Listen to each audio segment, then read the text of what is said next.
அதுதான் பிசாசுக்கு எதிர்த்து நில்லுங்கள், அவன் அப்பொழுது உங்களை விட்டு ஓடி போவான். சில விதமான ஆவிகள், அதை சொல்லிட்டு முடிச்சிருவோம்.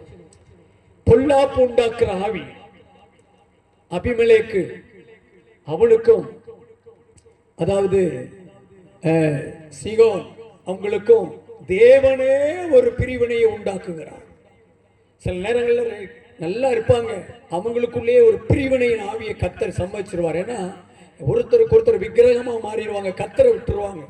அவங்க போற போக்கு சரியில்லை. கர்த்தர் பிள்ளையை கொடுத்திருப்பாரு, 4 வருஷம் 5 வருஷம் 7 வருஷத்துக்கு அப்புறம் பிள்ளை கிடைக்கும் வரைக்கும் ஜெபத்தை பார்த்தீங்கன்னா சபை ஆராதனை, பாட்டு என்ன, அப்படி என்ன, தியாகம் என்ன. அந்த பிள்ளை கிடைச்ச உடனே நல்ல பிள்ளை கொடுத்துட்டார். 2 வருஷம் 3 வருஷம் 5 வருஷம் ஆகிட்டு 5 வயசு ஆகுது. என் பிள்ளை ஏன் சர்ச்சைக்கு வரல? அது நேரம் இல்லை, பிள்ளையை வளர்த்துக்கிட்டு இருக்கிறேன். ஏன் இன்னைக்கு வரல? அது சடங்கு வீட்டுக்கு போயிட்டேன் ஞாயிற்றுக்கிழமை. இன்னைக்கு ஏன் வரல? நீ கல்யாண வீடு, வேற வழி இல்லை. உன் சொந்தக்காரங்க இல்லை, நண்பருக்கு போயிட்டேன்.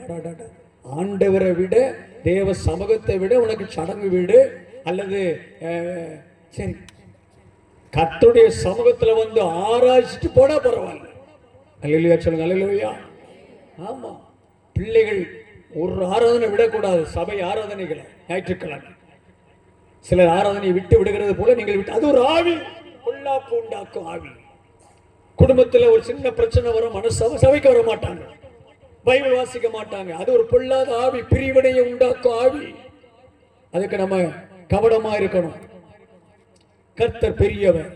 2வது என்ன ஆவின்னு சொன்னா, வசனத்தின்படி பார்க்கும் பொழுது ஹல்லேலூயா, தாறுமாறுகளின் ஆவி. தாறுமாறு. குடும்பத்துக்குள்ள நல்லா இருப்பாங்க, திடீர்னு ஜெப குறைவு, வேத வாசிப்பு, குடும்ப ஜெபம் இல்லைன்னு உடனே உள்ள ஏதோ இடம் கொடுப்பாங்க. தாறுமாறுகளின் ஆவி. திடீர்னு ஒருத்தருக்கு ஒருத்தர் அடி தட்டத்துக்கு எறிவாங்க. சாப்பாடு சரியில்லை, என்னத்த மண்ணு மாதிரி இருக்கு, இதை குழம்பா, ஐயோ ஒரு கல்லு கடிச்சா என்ன தப்பா, இது என்ன சாப்பாடு, கல்லு, ஓ மூஞ்சி மாறி இருக்கு அப்படின்னு சொல்லி ஒரே திட்டு, சண்டை, தாறுமாறு. பாத்ரூம்ல வைக்க வேண்டியது டைனிங் டேபிளுக்கு வந்துடும், டைனிங் டேபிள் இருக்க வேண்டியது பெட்ரூமுக்கு போயிடும், பெட்ரூம்ல இருக்க வேண்டியது பாத்ரூம் ரெஸ்ட் ரூமுக்கு போயிடும். மறதி, தாறுமாறுகளின் ஆவி. தூங்குறதுல டைம்ல வித்தியாசம், ஊழியம் செஞ்சு தூங்குறது லேட் ஆகுது, அது வேற, வேலைக்கு போயிட்டு வந்து அது வேற. வாலிபர்கள் சம்பந்தம் இல்லாம சுத்தி கடந்து தாறுமாறான ஆவிகளை இழுத்து கொண்டு வந்து இருக்கிறவங்களுக்கு நிம்மதியை கெடுத்து வீணா செலவு வாழ்க்கையில. கர்த்தருக்கு முதலிடம் இல்லாதனால ஆவிகளுக்கு விரோதமாய் நிற்கணும். தாறுமாறுகளை நிறைய சொல்லலாம். ஒழுங்கு கிடையாது, பரிசுத்தம் இல்லை. தாறுமாறு ஆவி வந்துட்டுன்னா பெரியவங்களை மதிக்க மாட்டான். இன்னைக்குள்ள சின்ன பிள்ளைங்க, வாலிபர்கள் திடீர்னு ஒரு ஆள் மேல காலப்பட்டுனா தொட்டு கும்பிடுவாங்க. பழைய காலத்துல கீழே வரைக்கும் குடிஞ்சிருவாங்க. மனுஷன் காலில் விழ வேண்டாம், அட்லீஸ்ட் சாரி. சரி, இங்கிலீஷ்ல சொன்னா புரியாதுன்னா அம்மா அம்மா மன்னிச்சிடுங்க, சாரி. இன்னைக்கு என்ன, மிதிச்சிட்டேன், தெரியாம மிதிச்சேன்னு சொல்ல மாட்டேன், தெரிஞ்சுதானே மிதிச்சேன், இதுல என்ன இருக்கு, என்ன செய்யணும் உனக்கு? இப்போ உடனே பைல்வான் மாதிரி வந்துடும். இதுல ஒரு கம்பியை வர போட்டிருக்கான் வாலிபர்கள். என்ன செய்யணும் உனக்கு? இப்போ அது பிரைஸ்லெட் இல்ல, ரிங்கு, தற்பாதுகாப்பு ஆயுதம். எவனாவது என்ன சொன்னா ஒரே மூக்கில் அப்படி வச்சுட்டு ஒரே குத்து, தற்பாதுகாப்பு. அவன் அப்படியே விழுந்துடும். வெறித்தனம், தாறுமாறுகளின் ஆவி. அம்மானா யாருன்னு தெரியாது, குடிச்சுட்டான், தாறுமாறின் ஆவி. தங்கச்சி அக்கானா தெரியாது.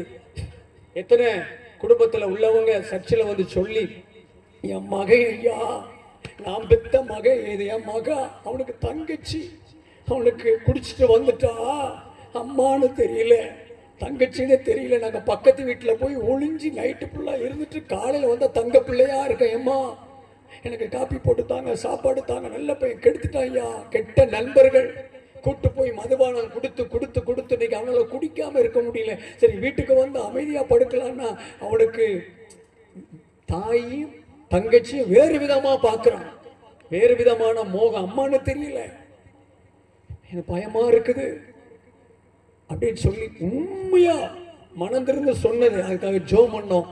அதே குடும்பத்தில் மகனை கர்த்தர் ரட்சித்தார். தாயினுடைய ஜெபம். தாறுமாறுகளின் ஆவி. படிக்க வேண்டிய காலத்துல படிக்கிறது கிடையாது. சரி, இப்படி நிறைய சொல்லலாம். 3வதாக கடனித்திரையின் ஆவி. தூங்குறவங்க அல்லேலூயா சொல்லுவோம். அல்லேலூயா உற்சாகத்துல சொல்லிட்டீங்க. நீங்க தூங்கல, விழிப்பா இருக்கிறனால அல்லேலூயா சொன்னீங்க. கடனித்திரையின் ஆவி. இந்த வசனம் நிறைய இருக்குது, சொல்லலாம். இப்ப அதுக்கு ஏசாயா 29:10 இருக்குது, எடுக்க வேண்டாம். கடனித்திரை சாப்பிட்டா தூக்கம், சிலருக்கு சாப்பிடலன்னா தூக்கம், சிலருக்கு எப்போதுமே சாப்பிட்டுட்டு இருக்கணும். ஒரு நேரம் 2 நேரம் இப்போதான் சாப்பிட்டேன், அது செமிச்சு போச்சு. அப்புறம் அப்போ சமைக்கும் போது சில சாப்பிட, அதெல்லாம் தப்பு இல்லை. கணநித்திரை, எப்போ பார்த்தாலும் தூங்கிட்டு நடக்கிறது. சிலருக்கு உடம்பு பருக்கிறதுக்கு காரணமே என்னன்னா, சாப்பிட வேண்டியது தூங்க வேண்டியது, தூங்க வேண்டியது சாப்பிட வேண்டியது, தூங்க வேண்டியது, வேலைக்கும் போகிறது கிடையாது. எப்போ சரி வேலைக்கு போயிட்டு உடனே தூக்கம் தான். என்ன அடிச்சு போட்ட மாதிரி இப்படியா? ஏ மல்லையா, சோத்திரம். தூக்கம் தூக்கம் அதே ஒரு தரித்திரத்தை கொண்டு வரும். தூங்கி தூங்கி சிலர் சாப்பிட மாட்டாங்க, சும்மா கோவப்பட்டுட்டு பட்டினியா கிடக்கிறது. யாருக்கு நஷ்டம்? பட்டினியா கிடந்தா குடல் விரியும், உடம்பு வச்சிரும், அப்புறம் நடக்க முடியாது. வடக்கையும் தெற்கையும் வசனம் கர்த்தர் கொடுத்தார், வடக்கையும் தெற்கையும் கிழக்கையும் மேற்கையும் இடம் கொண்டு பெறுவாயோ, இதானோ அவர் ஆசீர்வாதத்தை சொல்லி இருக்கிறார். பொருளாதார ஆசீர்வாதம், செல்வம், பொருளாதார எல்லா காரியங்கள். காணநித்திர இப்படி வசனத்தை பேசிட்டு இருக்கிறார் நேரத்தில் பவுல் என்பவர் பேச ஐத்திகு நல்லா கேட்டு இருக்கும்போது உலக சிந்தனை போயிட்டு, அங்கே நல்லா இருக்கு, அது நல்லா இருக்கு, ஆள் இங்கே தான் இருக்கும், உடம்பு இங்கே இருக்குது, சிந்தனை எங்கேயோ போயிருது. ஆப்சன்ட்.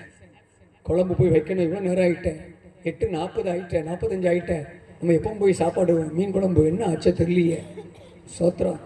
இன்னைக்கு ஞாயிற்றுக்கிழமை வேற, வந்துருவாங்களே, இது பண்ணணுமே, பிள்ளை சப்பாத்தி கட்டிச்சேன், இப்படி பல சிந்தனை. ஜபத்தில் இருக்கும்போது பல சிந்தனை, பல காரியம் ஓடிட்டு இருக்கும். சோத்திரம். அவங்களுக்குள்ள ஒரு திரைப்படம் ஓடிட்டு இருக்கும், கண்ணு திறந்திருக்கும். அல்லேலூயா, அல்லேலூயா, பிரைஸ் தி லார்ட், அல்லேலூயா. சிலர் ஜெபத்தில் தாங்குவாங்க. ஊழியக்காரன் அவர் உயிரை கொடுத்து பாடுவார், ஜெபம் நடத்துவார், செய்தி கொடுப்பார். அங்கே பாஸ்டர் நான் உங்களை ஜெபத்தில் தாங்குறேன். கணநித்திரை ஆவி தரித்திரத்தை கொண்டு வரும். தூங்க வேண்டிய நேரத்தில் நல்லா தூங்குங்க, இளைப்பாருங்க, ரெஸ்ட்டு, சாப்பிட்டு ரெஸ்ட் எடுக்கலாம். மதியம் 1 மணி நேரம், சில வேலையை பொறுத்து, ஷிஃப்டை பொறுத்து. ஆனால் எப்போ பார்த்தாலும் கடன் நித்திரைக்கு கொடுக்கக்கூடாது. சிலர் கொஞ்சம் அடக்கி வாசிக்கிறது கிடையாது. கொட்டாயி வந்து அது கெட்ட ஆவி, அப்படி ஊரையே விழுங்குற மாதிரி ஒரு வருதுன்னா அவ்வளோ. சில சாப்பிடும் போது